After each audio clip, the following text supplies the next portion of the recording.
Muy buenos días y bienvenidos a Marca Entrevista.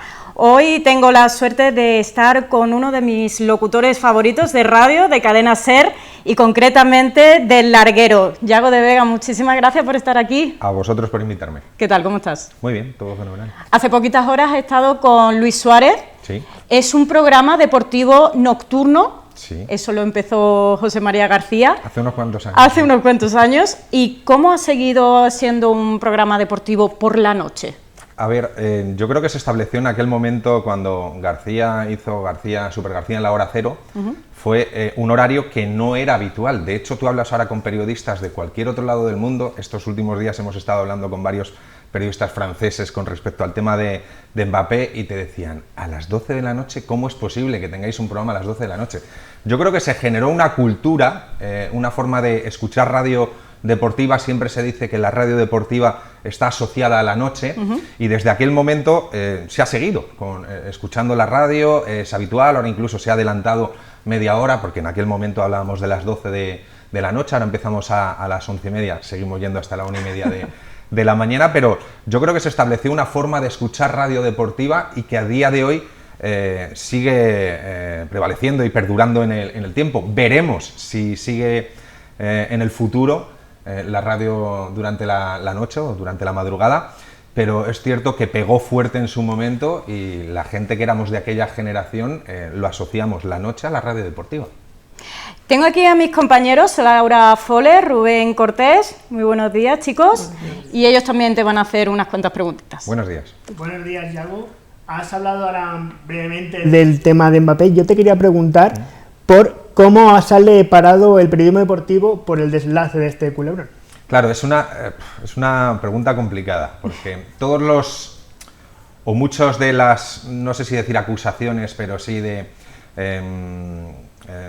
las responsabilidades de que se haya vendido tanto que Mbappé iba a fichar por el Real Madrid, que al final no haya sido, era porque desde hace meses toda la prensa, radio, televisión, prensa escrita, había afirmado que Mbappé iba a acabar en el Real Madrid. Claro, el periodista no se lo inventa, el periodista no llega un día por la mañana y dice, bueno, voy a contar que Mbappé ha fichado o va a fichar por el Real Madrid. Esto viene por una labor, no sé si decir de investigaciones, pero sí por lo menos de hablar con fuentes fiables que te pueden dar una información con respecto al futuro de Mbappé. Desde el Real Madrid, desde hace meses, se ha dicho que se tenía un acuerdo con el jugador francés para venir al Real Madrid. Ya se habló que podía llegar incluso el año pasado, cuando le quedaba un año de contrato, y cuando aquello no fructificó, se dijo, a final de temporada, cuando acabe contrato, vendrá seguro al Real Madrid.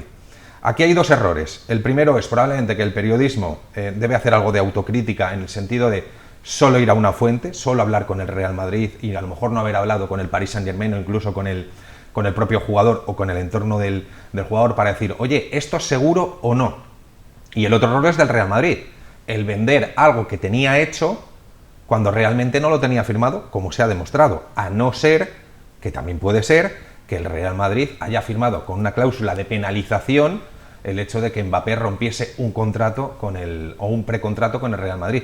Pero teniendo a Khelaifi detrás, creo que el tema económico tampoco va a ser problema para Mbappé a la hora de pagar o no una multa por incumplir un contrato. Pero sí, yo creo que hay parte de culpa de los medios de comunicación de a lo mejor solo haberse fiado de una fuente a la hora de dar una información, que llevamos dando la tabarra con eso más de un año. Bueno, Yago, yo quería hablar un poco sobre una de las cosas que aún le falta quizá al periodismo deportivo, que es ampliar un poco el marco y hablar de otros deportes que quizá no sean solo fútbol. Entiendo que lo que más vende es fútbol, pero quería preguntarte qué es lo que realmente se puede hacer por parte de otros deportes o por parte de la audiencia, por parte de quien sea, para que se hable más de otros deportes, como pueden ser el atletismo. Hace poco, el fin de semana pasado fue el campeonato iberoamericano, conseguimos 30 medallas, el equipo que más consiguió.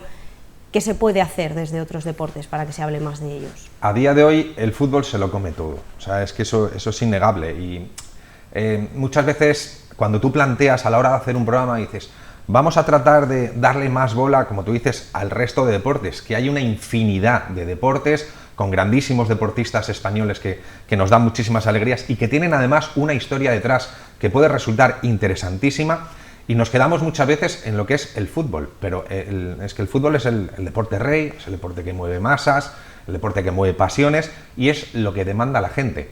Nosotros, y yo en concreto, desde que llevo haciendo el larguero, procuro hacer, no sé si una sección, pero sí el darle bola a todo lo que tiene que ver con el tema polideportivo. Y cuando hay año olímpico, nosotros desde el año anterior ya hacemos entrevistas de todos los españoles que van a estar en los Juegos Olímpicos. Ya sé que es poco, ya sé que en comparación con todos los deportes y todo lo que mueve y todo lo que consiguen, no está a la altura, pero es una forma también de decir, oye, tenemos Juegos Olímpicos el año que viene, desde el mes de enero vamos a ir metiendo deportistas españoles que van a estar en la competición. Mira, por ejemplo, yo ahora, también es fútbol, pero también es una evolución, pero en los últimos, diría, años, ha evolucionado un montón el fútbol femenino. Lo han hecho muy bien, pero los clubes también se han implicado.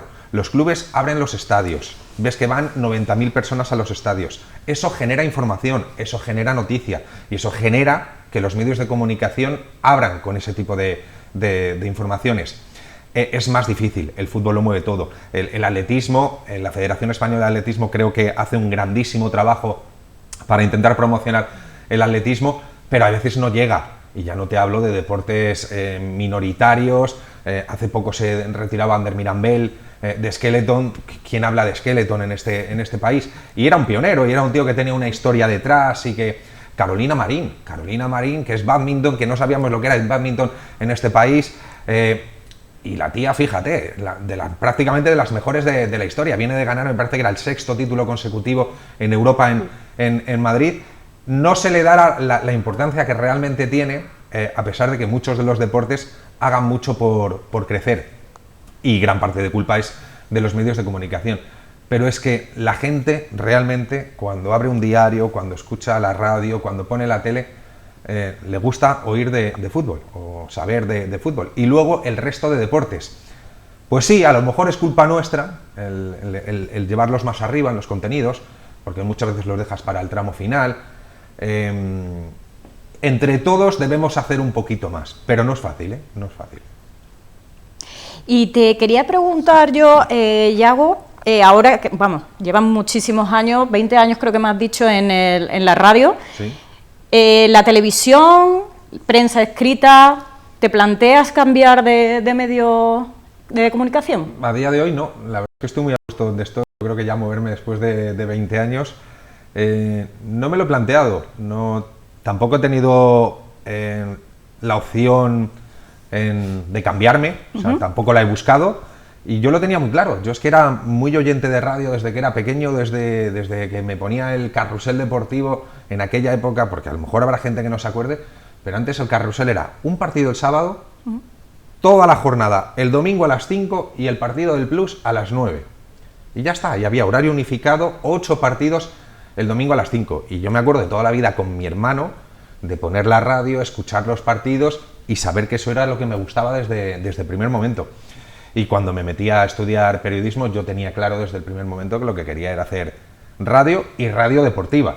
Que luego uno se encuentra en la situación, yo he tenido mucha suerte porque yo hice un año de beca, hablando de tele, hice un año de beca en Telemadrid, de ahí reboté ya directamente a la cadena SER y desde entonces he tenido la suerte de estar en la SER, que hay mucha gente además que te dice, no, yo he estado de beca aquí, en no sé dónde, luego he estado aquí y tal, luego me he cambiado de ciudad, me he ido al otro lado. Yo he estado en Telemadrid y en la cadena SER, o sea que tengo mucha suerte. Y ahora que están los nuevos canales de Twitch, YouTube, ¿qué opinión te merece todas esas nuevas tecnologías? Pues me parece que es un espectro gigantesco para llegar a la audiencia, me parece que es algo que no se puede negar. ¿Pero tú te atreverías a hacerlo? Yo sí, yo ya he hecho. Yo desde hace tiempo, quiero decir, también va por rachas y no debería ser, porque debería ser una costumbre, pero yo muchas veces antes de hacer un programa, perdón, yo hacía un directo, que es una tontería, con Instagram o con el directo del larguero de Twitter, haces un directo en la previa, 10 minutos antes, y la gente se enchufa, y la gente te pregunta, y la gente te dice, oye, enséñanos la radio, enséñanos dónde se graba. A la gente le interesa. Y la radio ya no es solo radio, la radio es radio que se ve. Y por ejemplo, anoche que hablabas tú de la entrevista de Luis Suárez, se pudo ver a través de YouTube, a través de Instagram, a través de Twitter. La gente lo consume, a la gente le gusta, y creo que no se puede negar las nuevas formas de llegar a la audiencia. Sí. Ya no es solo a través de encender una radio y ponerse a escuchar, sino que hay que aprovechar todas las redes sociales, que aprovecho para decir, desde mi punto de vista, que una red social no es un medio de comunicación. Una red social, para mí, es un lugar donde se comparte información, pero un medio de comunicación es la cadena SER, y la cadena SER ofrece parte de su información en las redes sociales, pero como llega a tanta gente, hay que aprovecharlo porque la gente lo consume. Y no te quiero robar más tiempo porque sé que estáis a tope con el tema de Champions. Sí. Solamente que nos digas un consejo a las nuevas generaciones de periodistas, de profesionales del mundo de la comunicación deportiva. ¿Qué nos puedes decir para futuros profesionales? Constancia, es que os vais a encontrar, yo por eso digo, yo he tenido mucha suerte. O sea, ¿Se puede vivir de ello? Se puede, o sea, pues yo llevo viviendo muchos años de ello, pero no es fácil, somos muchos, hay pocos sitios, excepto que cada vez hay más canales de diferentes ámbitos. Hay mucha gente que dice, no, a mí es que este tipo esta forma de hacer periodismo deportivo a mí no me gusta, a mí me gustan todos, para mí caben todos. Y además creo que te da la oportunidad de poder decantarte por un lado o por otro, y también te da la oportunidad de decir, escucho esto, o veo esto, o no lo veo. Y la historia es constancia, trabajar, te van a cerrar la puerta en las narices muchas veces, te van a decir que no, vas a empezar cobrando poco, currando mucho y con contratos malos, pero poco a poco, si te lo curras, te acaban llegando las oportunidades. Y luego simplemente es aprovecharlas, el tener la suerte también de estar en el sitio adecuado, en el momento adecuado, y encontrar un lugar que te guste y desarrollarte profesionalmente. Me voy a quedar con la palabra constancia. Sí, Y eso. Y no desesperar. Con eso nos vamos a quedar. Te despido, muchísimas gracias por estar con nosotros, ha sido todo un placer. También despido a mis compañeros, Laura, Rubén, muchísimas gracias por acompañarnos, y a ustedes muchísimas gracias por estar ahí, y la semana que viene venimos con más protagonistas en este Marca Entrevista. Muchísimas gracias.